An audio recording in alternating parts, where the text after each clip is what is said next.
যারা সত্যের সাক্ষী দিয়েছে, সত্যের সাক্ষ্যদাতা। সত্য হচ্ছে ইসলাম। সত্য কি?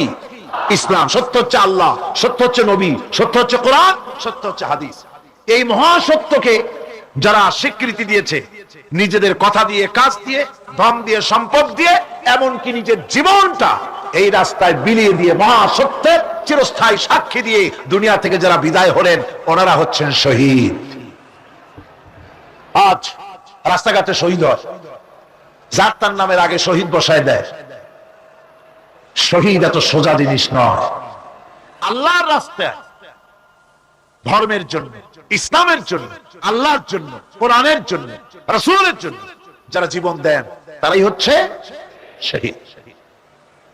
এই শহীদদের মর্যাদা আল্লাহ রাব্বুল আলামিন এত বেশি মর্যাদা দান করেছেন। শহীদদের মর্যাদা আল্লাহ পাক দিয়েছেন, কিয়ামতের দিন শহীদদের কোনো বিচার করা হবে না। আল্লাহ রাব্বুল আলামিন শহীদদেরকে বিনা বিচারে জান্নাত দিয়ে দিবেন। শহীদের বিশাল মর্যাদা, বিরাট মর্যাদা। এই শহীদ শাহাদাতের তামান্না প্রত্যেক মুসলমানের ভিতরে থাকতে হবে। হুজুর বলেছেন, শহীদি মওতের যন্ত্রণা পিঁপড়ায় কাটার যন্ত্রণার চাইতে বেশি কিছু নয়। শাহাদাত হচ্ছে এপারে মওত আর ওপারে আল্লাহর সঙ্গে দেখা হয়ে যাবে। শহীদি মওত হচ্ছে আল্লাহর সঙ্গে দেখা করার একটা সেতু বন্ধন, একটি সেতু, একটি ব্রিজ, একটা পুল, একটা সাঁকো। এপারে দুনিয়া, ওপারে আল্লাহ পাকের সঙ্গে দেখা হবে। সুবহানাল্লাহ। ভাইরা, ইসলামের জন্য যারা জীবন দিলেন, যারা শাহাদাত বরণ করলেন, তারা জাতির সম্মানের পাত্র। সেই সম্মান, সেই মর্যাদা আল্লাহ রাব্বুল আলামিন শহীদদের প্রদান করেছেন। হযরত আব্দুল্লাহ জুলবাজাদাইন, যার কথা বুখারীতে লেখা হয়েছে। সুবহানাল্লাহ। যুবক মানুষ ইসলাম কবুল করেছেন। ইসলাম কবুল করতে গিয়ে বাড়ি ঘর, জায়গা জমি কিছুই ছিল না। ছোট্ট অবস্থায় বাবা মারা গেছে, চাচার ঘরে লালিত পালিত হচ্ছিলেন। এরপরে রাসূলের প্রতি ঈমান আনবেন, চাচার ভয়তে পারেন না। হুজুর হিজরত করলেন। আব্দুল্লাহ তার নাম ছিল আব্দুল উজ্জা। তিনি চলে গেলেন চাচার কাছে। চাচা গো, মুহাম্মদ সাল্লাল্লাহু আলাইহি ওয়াসাল্লাম আল্লাহর নবীর ব্যাপারে তোমার মত কি? তিনি বলেন, আমারও তো তাই মনে হয়। যদি তাই মনে হয়, তার উপর ঈমান আনবেন কিনা? চাচা বলে, না, কখনো ঈমান আনবো না। ভাতিজা বলতেছেন, চাচাজি, বছরের পর বছর ধরে অপেক্ষা করতেছিলাম, আমি আপনার অধীনে আছি বলে ইসলাম কবুল করতে পারি নাই।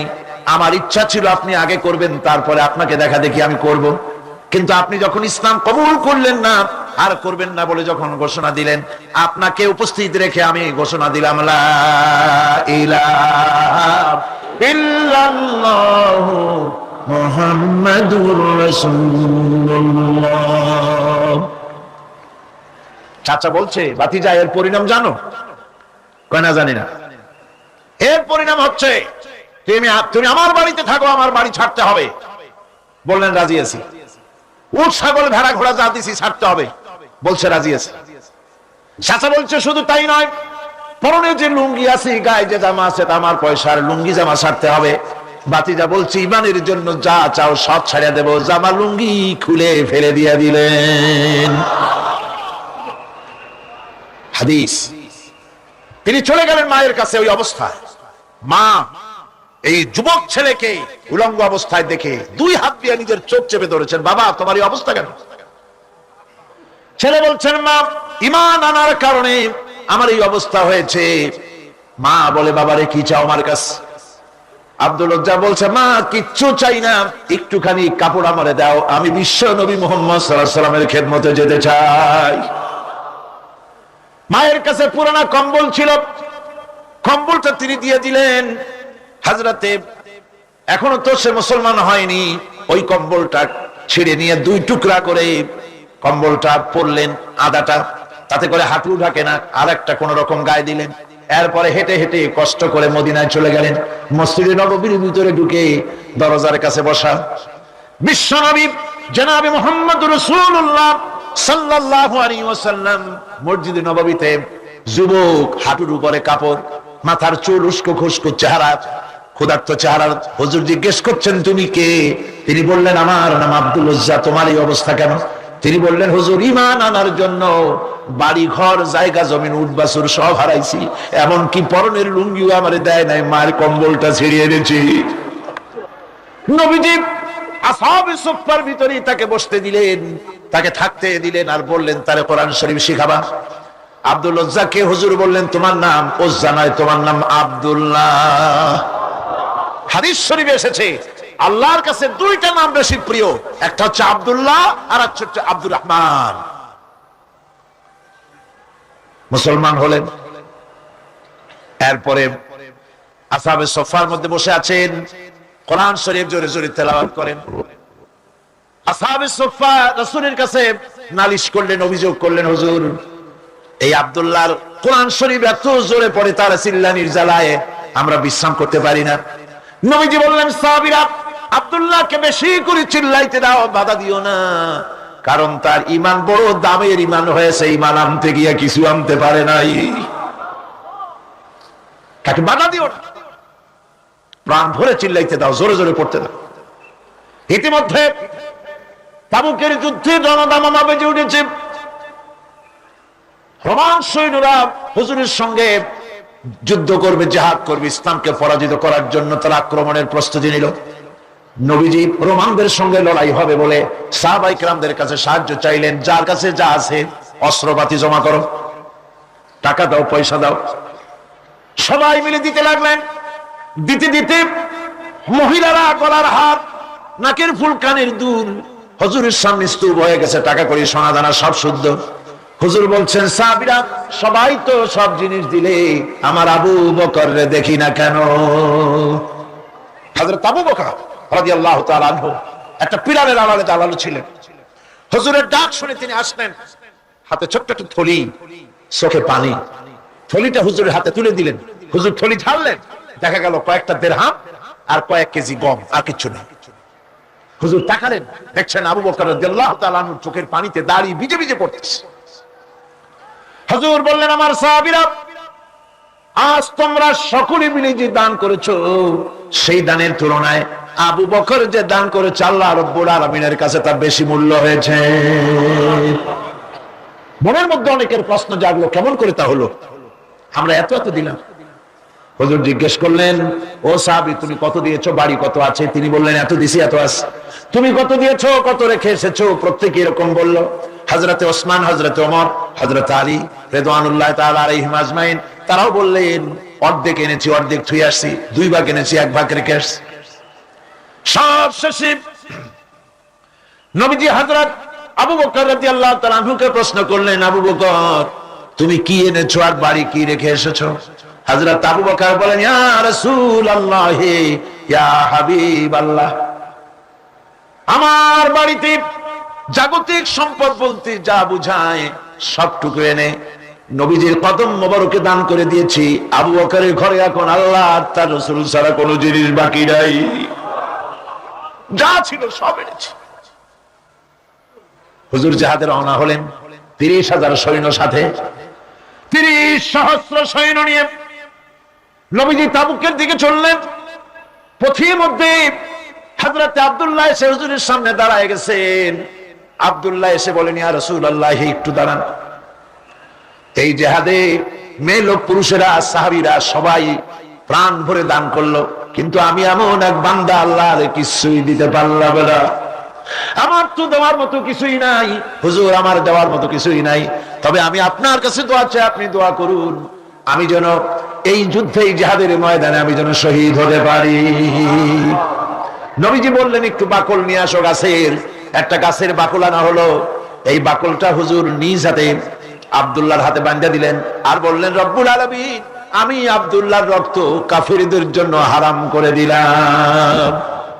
হযরত আব্দুল্লাহ কেঁদে যার হয়ে যাচ্ছেন, বলছেন ইয়া রাসূলুল্লাহ, আমি চাইলাম শহীদ হব আর আপনি আমার রক্তকে কাফেরদের জন্য হারাম করে দিলেন। হুজুর বলেন আব্দুল্লাহ রে, এখন যদি তোমার মৃত্যু জ্বরের ভিতরে হয়, আল্লাহ রাব্বুল আলামিন তোমারে শাহাদাত নসিব করে দিবেন। তাবুকের ময়দানে হুজুর চলে গেলেন। কয়েকদিন পরে খবর আসলো হুজুরের কাছে, আব্দুল্লাহ কয়েকদিন জ্বর ভোগ করে আব্দুল্লাহ মারা গিয়েছেন। হুজুর বললেন তার জানাজার ব্যবস্থা করো, কাফন দাফনের ব্যবস্থা করো। ব্যবস্থা হয়ে গেল। রাতের বেলায় দাফন হবে। একজন লোক কবরের কাছে দাঁড়ায় টিম টিম করে একটা আলো নিয়ে দাঁড়ায় আছে, আর একজন লোক কবরের ভিতরে নেমেছেন। দুই ব্যক্তি লাশ দুই হাতে উঁচু করে নিয়ে আসতেছেন কবরের কাছে। যিনি কবরের ভিতরে দাঁড়ানো তিনি বলতেছেন, লাশ বহন করে তোমরা যে দুইজন আনতেছো, লাশের সাথে খবরদার বেয়াদবি করো না, তোমাদের ভাইয়ের সঙ্গে আদব করো। এই বলে কবরের ভিতরে যিনি দাঁড়িয়েছিলেন তিনি লাশটারে ধরলেন। কবরের ভিতরে দাঁড়ায় যিনি লাশ ধরেছেন, লাশকে কবরে শোয়াই দিয়েছেন, তিনি আর কেউ নন, তিনি বিশ্বনবী মুহাম্মদুর রাসূলুল্লাহ। নিজের হাতে হযরত আব্দুল্লাহকে শোয়াই দিলেন। লাশ বহন করে যে দুইজন আনলেন, তার একজন হলেন হযরত আবু বকর আর একজন হযরত ওমর রাদিয়াল্লাহু তাআলা আনহুমা। আর আলো নিয়ে যিনি দাঁড়িয়েছেন টিম টিম করে জ্বলতেছেন তিনি হযরত বেলাল। কবরের ভিতরে হযরত আব্দুল্লাহকে শুইয়ে দিয়ে উপরে মাটি দিয়ে নবীজি কবরের দুই দিকে হাত দিয়া আল্লাহ রাব্বুল আলামিনের দরবারে ফরিয়াদ তুললেন, রব্বুল আলামিন, আমি আজকে সন্ধ্যা পর্যন্ত এই আব্দুল্লাহর প্রতি রাজি ছিলাম, খুশি ছিলাম। আল্লাহ গো, তুমি আব্দুল্লাহর প্রতি রাজি হয়ে যাও। হযরত ইবনে মাসউদ রাদিয়াল্লাহু তাআলা আনহু পাশে দাঁড়ানো ছিলেন। চিৎকার দিয়ে কেঁদে কেঁদে বললেন, আয় আল্লাহ তাআলা, এই কবরের ভিতরে আজকে আব্দুল্লাহর লাশটা না হইয়া যদি আমার লাশ হতো, আমার ভাগ্যটা খুলে যেত। শহীদের মর্যাদা আল্লাহ পাকের কাছে সব থেকে বেশি। এই শহীদের পথ নিয়ামত প্রাপ্তদের পথ। যারা নিয়ামত পেয়েছে পৃথিবীতে, নবীগণ, সিদ্দিকীন, শুহাদা, এরাই হচ্ছেন নিয়ামত প্রাপ্ত। আল্লাহর রাস্তায় জীবন দেওয়ায় যে মজা, পৃথিবীতে আর কোনো কিছুতে সেই মজা নাই। হযরত ওমর রাদিয়াল্লাহু তাআলা আনহু দোয়া করতেন, আল্লাহুম্মা রযুকনি শাহাদাতান ফি সাবিলিক ওয়াজআল মাউতি ফি বালাদি রাসূলিক। আয় আল্লাহ, তুমি আমাকে শাহাদাতের মওত আমাকে দান করো। শাহাদাতের তামান্না প্রত্যেকটি মুসলমানের ভেতরে থাকতে হবে। শহীদ হওয়া যাবে ইসলামের জন্য। সময় হয়তো আসতে পারে, হয়তো এমন সময় আসতে পারে যখন কোরআনের মর্যাদাকে টিকে রাখার জন্য, সুন্নাতে নববীকে টিকে রাখার জন্য জান দেওয়া লাগতে পারে। তখন কি আপনারা জীবন দিতে পারবেন? হযরত ওমর ফারুক রাদিয়াল্লাহু তাআলা আনহু যখন ইসলাম কবুল করেন, তখন তার বয়স মাত্র 26 বছরের ভরা যুবক। হযরতে আব্দুর রহমান বিন আউফ যখন ইসলাম কবুল করেন, বয়স তার 17 বছর। হযরত আলী যখন ইসলাম কবুল করেন, বয়স তার 8.5 বছর। হযরতে খাব্বাব, হযরতে খুবাইব, হযরতে আম্মার সব ছিল তরুণ যুবক। সুবহানাল্লাহি বিহামদিহি। ও যুবকেরা, তোমাদের অবদান ইসলামে সব চাইতে বেশি। তোমাদের রক্তই ইসলামের ফাউন্ডেশন, ইসলামের ভিত্তি। তোমাদের কত বড় মর্যাদা। আরেকটি হাদিস শোনো। রাসূলুল্লাহ বক্তৃতা করতেছিলেন এক সমাবেশে। তোমাদের মতো একজন যুবক তরুণ, নাম তার জারীর রাদিয়াল্লাহু তাআলা আনহু, তিনি দাঁড়িয়ে আছেন এক কোনায়, বসার জায়গা পান নাই। আল্লাহর নবী নিজের গায়ের চাদর খুললেন, চাদরটা জারীরকে নিক্ষেপ করলেন, বললেন, জারীর, তুমি দাঁড়িয়ে আছো কেন? আমার চাদরের উপরে বসো। সুবহানাল্লাহ। হযরত জারীর রাদিয়াল্লাহু তাআলা আনহু রাসূলের চাদরখানা নিয়ে চুমা খাইতে লাগলেন আর বুকে লাগাতে লাগলেন। চোখের থেকে দরদর করে পানি পড়তে লাগলো। হযরত জারীর বললেন, আকরামাকাল্লাহ কামা আকরামতানি ইয়া রাসূলুল্লাহ। হে আল্লাহর রাসূল, আপনার সম্মান আল্লাহ পাক আরো অনেক বেশি বাড়ায় দিক, যেভাবে আপনি আমার মর্যাদা বাড়িয়ে দিয়েছেন। হে রাসূল, আমি কি পারি আপনার চাদরে বসতে? পৃথিবীর কোন মানুষ আপনার চাদরে বসতে পারে? আপনার কত বড় মর্যাদা, আপনি আমাকে সম্মানিত করেছেন। রাসূল পাক তরুণদের ভালোবাসতেন, যুবকদের ভালোবাসতেন। যুবকদের রক্তই ইসলামের সপক্ষে কথা বলেছে। তাই আজ ইসলাম বিরোধী শক্তি ঐক্যবদ্ধভাবে যুবকদের বিভ্রান্ত করার জন্য হাজারো প্রচেষ্টা চালাচ্ছে। আমার যুবক ভাইয়েরা, আমার তরুণ ভাইয়েরা, ময়দানে জিহাদের ডাক এসেছে। জেহাদের কি এসেছে? জেহাদের ডাক এসেছে। পেছনে ফিরে তাকাবার আর সময় নাই। তোমাদের মতোই যুবক ছিলেন হযরতে হানজালা, যুবক। জেহাদের ডাক শুনে উহুদের ময়দানে কাফেরদের বিরুদ্ধে লড়াই করে হযরতে হানজালা শাহাদাত বরণ করলেন। আল্লাহর নবী শুহাদায়ে উহুদের জানাজা পড়ার সময় যখন জানাজা দিতে দাঁড়াবেন, তখন হানজালার স্ত্রী এসে বলেন, ইয়া রাসূলুল্লাহ, আমার স্বামী হানজালার উপরে গোসল ফরজ ছিল, কিন্তু জিহাদের নাম শুনে পাগল হয়ে গিয়েছে, জিহাদে এসেছে, শাহাদাত বরণ করেছে। অন্যদের তো গোসল দেওয়ানো হচ্ছে না, কিন্তু আমার স্বামীকে যেন গোসল দেওয়ানো হয়। শহীদদেরকে গোসল দেওয়া হয় না, রক্ত মাখা জামা কাপড় পরা অবস্থায় কবরে রেখে দেওয়া হয়। তার কারণ বমা হাশার গার খোদা পুরসিদ বগুয়াম দার জওয়াবে ও শহীদে খঞ্জরে শিকাত গওয়াহিয়া কাফনদারম।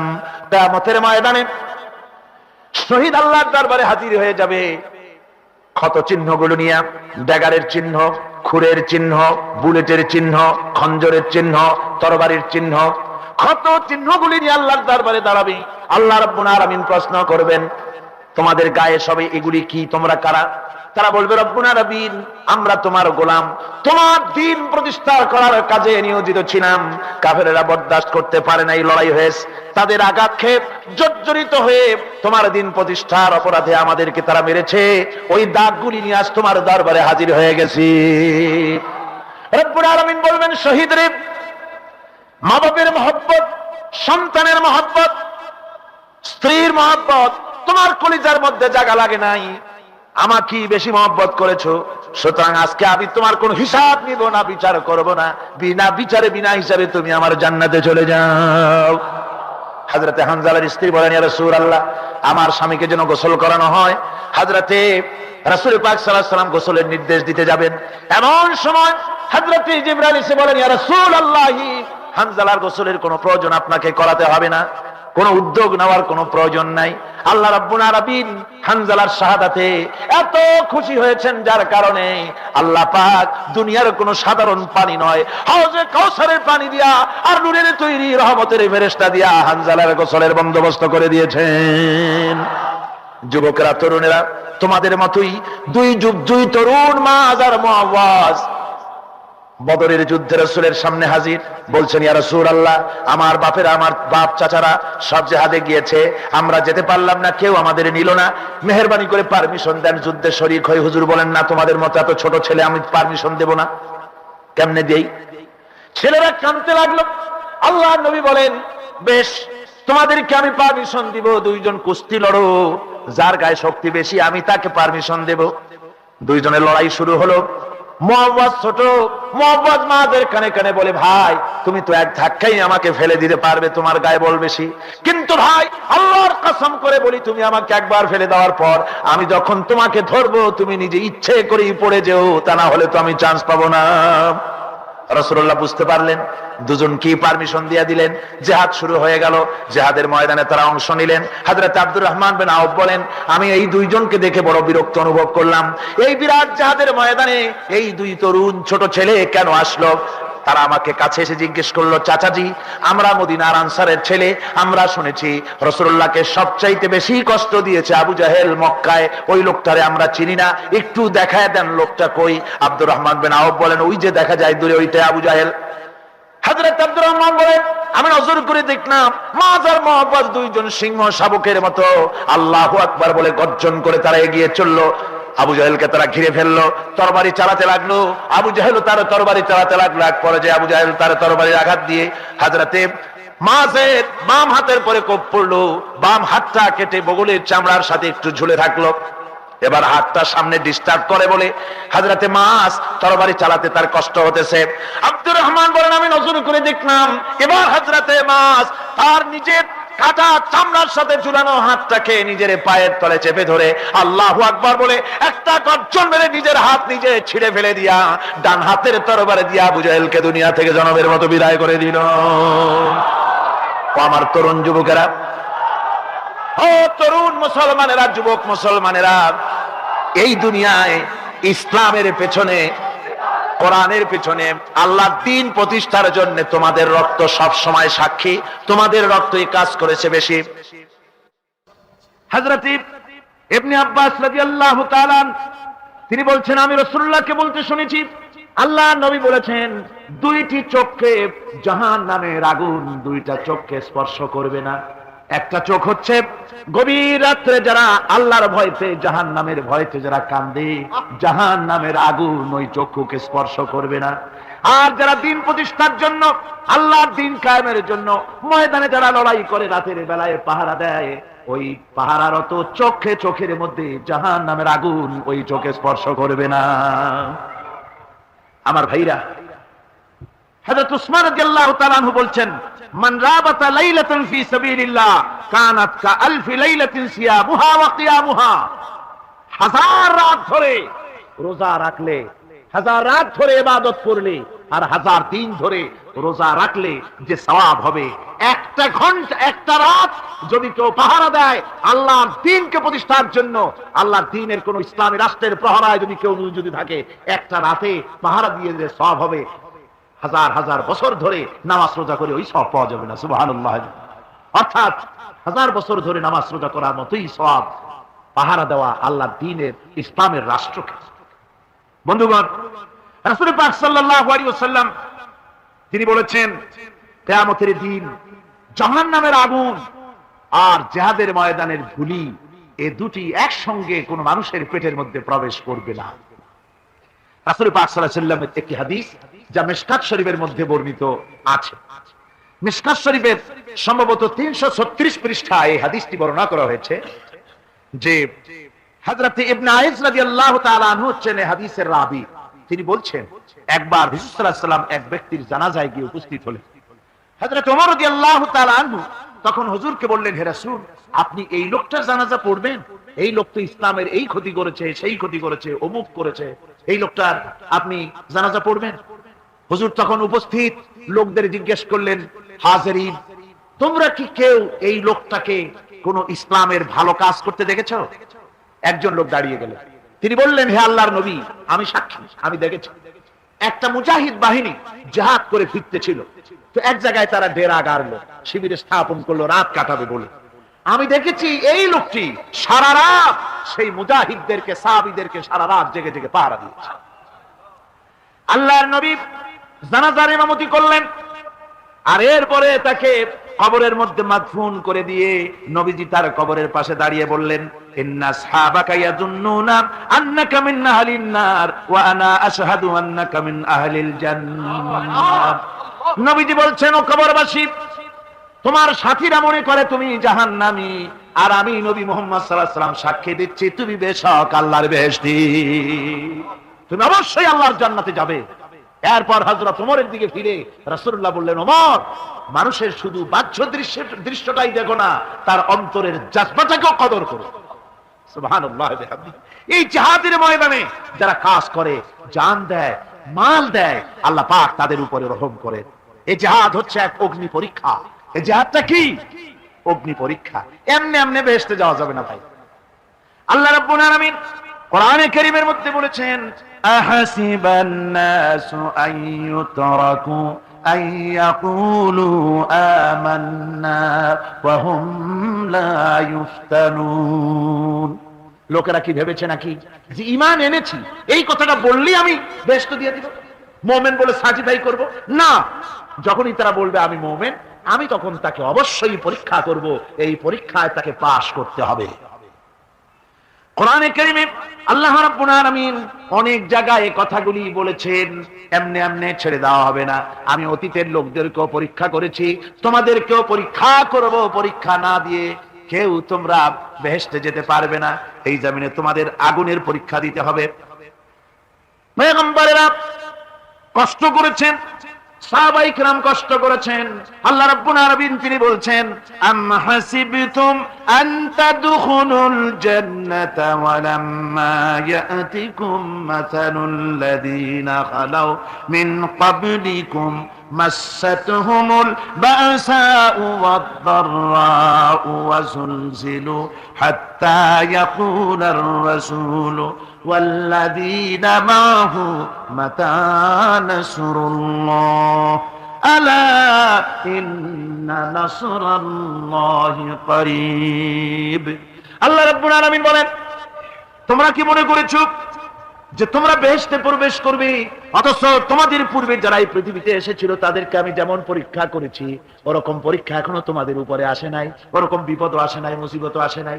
এমন বিপদ এসেছিল নবীদের উপরে, সাহাবায়ে কিরামদের উপরে, যে বিপদে মানুষ জর্জরিত হয়ে গিয়ে নবী এবং তার সাথী সঙ্গীরা এ কথা তারা মুখ থেকে বেরিয়ে গেছে, মাতা নাসরুল্লাহ, আয় আল্লাহ তোমার মদদ কখন আসবে, তোমার মদদ কখন আসবে, মার খেতে খেতে তো শেষ হয়ে গেলাম। এইভাবে যখন মার আসে চতুর্দিক থেকে আর মুমিনেরা ময়দানে পা জমায়ে টিকে থাকে দিন প্রতিষ্ঠার জন্য, আল্লাহ তখন খুশি হয়ে এক সময় ঘোষণা করে দিবেন, আলা ইন্না নাসরাল্লাহি করিব, আর দেরি নাই, আমার মদদ আমার সাহায্য তোমাদের জন্য অবধারিত। সুবহানাল্লাহ। আমার ভাইরা, বিষয়টা সহজ নয়। শুধু দুইটা সেজদা দিয়া, শুধু তাহাজ্জুদের কিছু নামাজ পড়িয়া আল্লাহর জান্নাতে যাওয়া এত সহজ নয়, রাস্তা খুব কঠিন, রাস্তা খুব। ये शहादत गाहे उल्फत में कदम रखना, ये शहादत गाहे उल्फत में कदम रखना, लोग समझते हैं आसान है मुसलमान होना।